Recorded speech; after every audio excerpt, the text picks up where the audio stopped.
A motor car slows down from 72 km per hour to 36 km per hour over a distance of 25 meters. So we can say that U is equal to 72 km per hour and V is equal to 36 km per hour. So this is 72 into 5 by 18, that is 20 meter per second, and 36 into 5 by 18, that will be 10 meter per second. Okay, and the distance that is covered is 25 meters and the brakes are applied. Okay, the total time in which the car come to rest square is equal to U square plus 2AS. So therefore we have 10 square equal to 20 square plus 2 into A into 25. So this is 100, this is 400, and this will be 50A. So minus 300, and this will be 50A. So minus 300 upon 50. So A will be minus 6 meter per second squared. Okay, now they want us, we got the acceleration. They want the total time in which the car come to rest. So I will take my U as 20 meter per second and V as 0 because it is coming to rest. And I take this formula, V is equal to U plus 80. So this is 0, this is 20, and this is minus 6 into T. So 20 is equal to 60. 2 3s are, 2 10s are. So this is 3.33 seconds is the time taken to come to rest. And they are asking the distance that it travels in that time. So S is UT plus half AT squared. So that is 20, and time I will take it as 10 by 3 plus half into negative 6 into 10 by 3 into 10 by 3. So this will cancel the 6. So here we have 200 upon 3 minus 100 upon 3. So that will be 100 upon 3, and this is 33.33 meters is the distance traveled in that time. Stationary helicopter was, it was stationary, and therefore the packet when dropped will have velocity 0. Okay, and the time given is 12 seconds, and G is 9.8 meter per second square. Now I told you there were two conditions when the body is going up and the body is coming down. So when the body is coming down, everything is in the same direction. So everything is positive. We don't have to consider G negative. Okay, we consider G negative only when an object is going upward. So I take H is equal to UT plus half GT squared. So this is 0 into 12 plus half into 9.8 into 12 into 12. So this will be 4.9. So it will be 705.6. So the answer to H is 705.6 meters. Okay.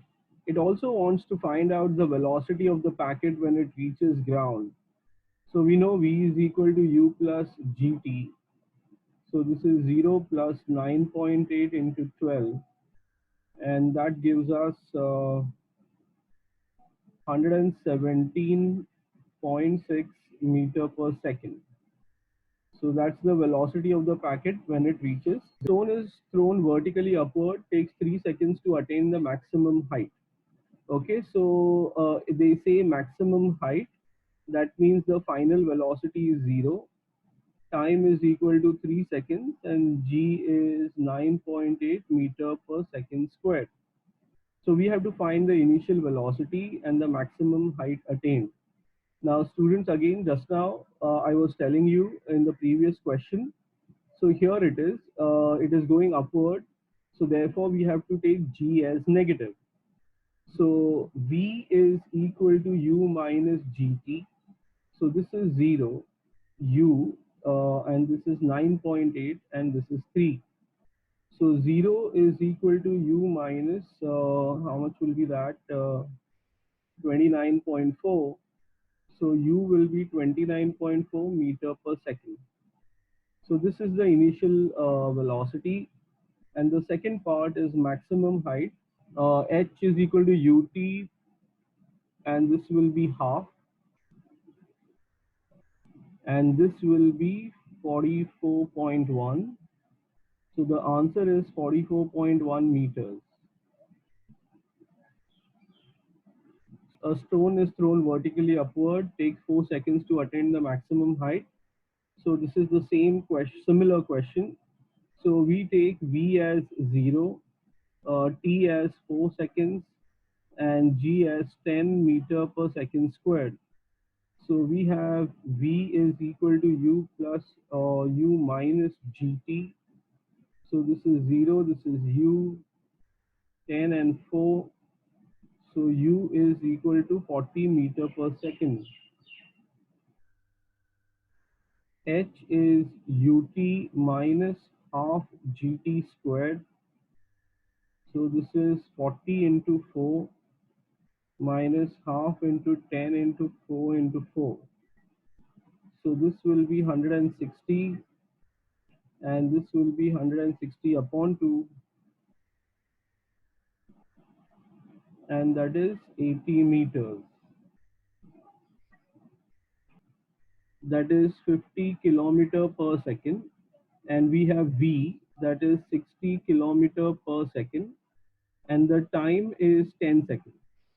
So we have to calculate the total distance traveled by the ship in half a minute from firing the engine. Okay, so therefore half minute means 30 seconds, which will be broken up into 10 seconds and 20 seconds, because 10 seconds is when the rocket will be in acceleration, and 20 seconds it will be non-accelerating, that means moving with a constant velocity. Okay, so first concentrate on this information. So what we have is we have to find the distance covered. So for that we need A. So A is equal to V minus U upon T. So that is 60 minus 50 upon 10. So that will be 10 upon 10. That is 1 kilometer per second square is the acceleration. And now what we want to find is the distance covered. Okay, so first I'm going to find the distance covered in 10 seconds. So I'm writing over here the distance covered in 10 seconds. So S is equal to UT plus half AT squared, and this is 50 into 10 plus half into 1 into 10 into 10. So this will be 500, and this will be 50. So that will be 550 kilometers. Okay, let's call it as Oh, 1 second, wait, I want. S1. Yeah.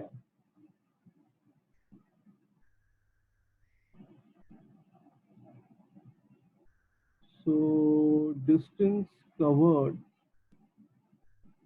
in the next 20 seconds. So S is UT plus half AT squared. Now here, this velocity is at the end of 10 seconds. It had a velocity of 60. So that is 60 into 20 plus half into 0.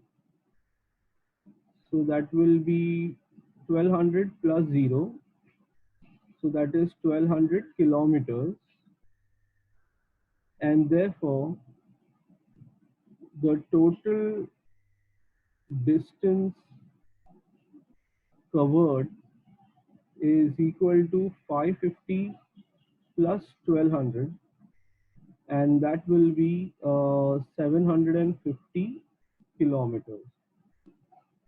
u as 60 kilometers per second, and we have v as 55 kilometers per second, and the time is 20 seconds.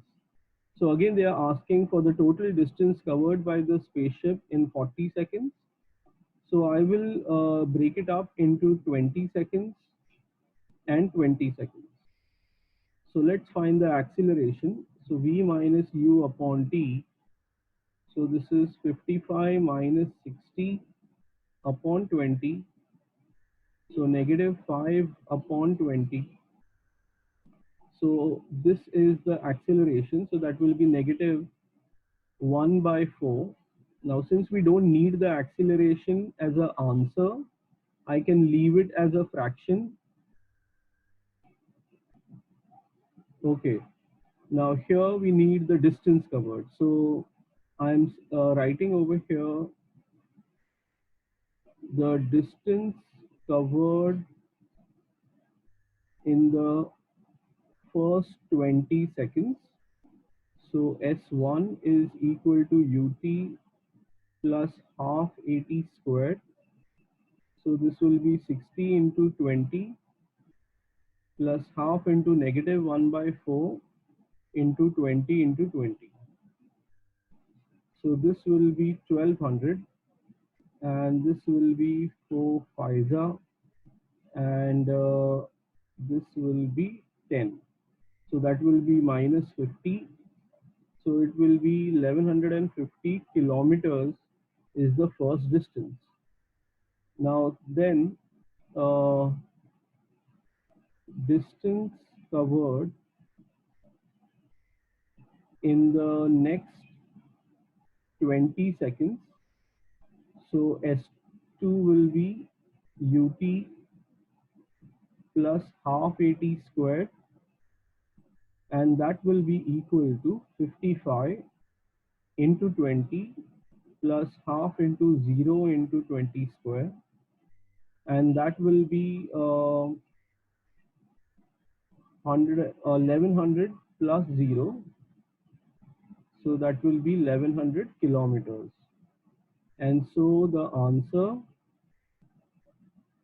total distance traveled will be equal to 1150 plus 1100, and that will be 2250 kilometers.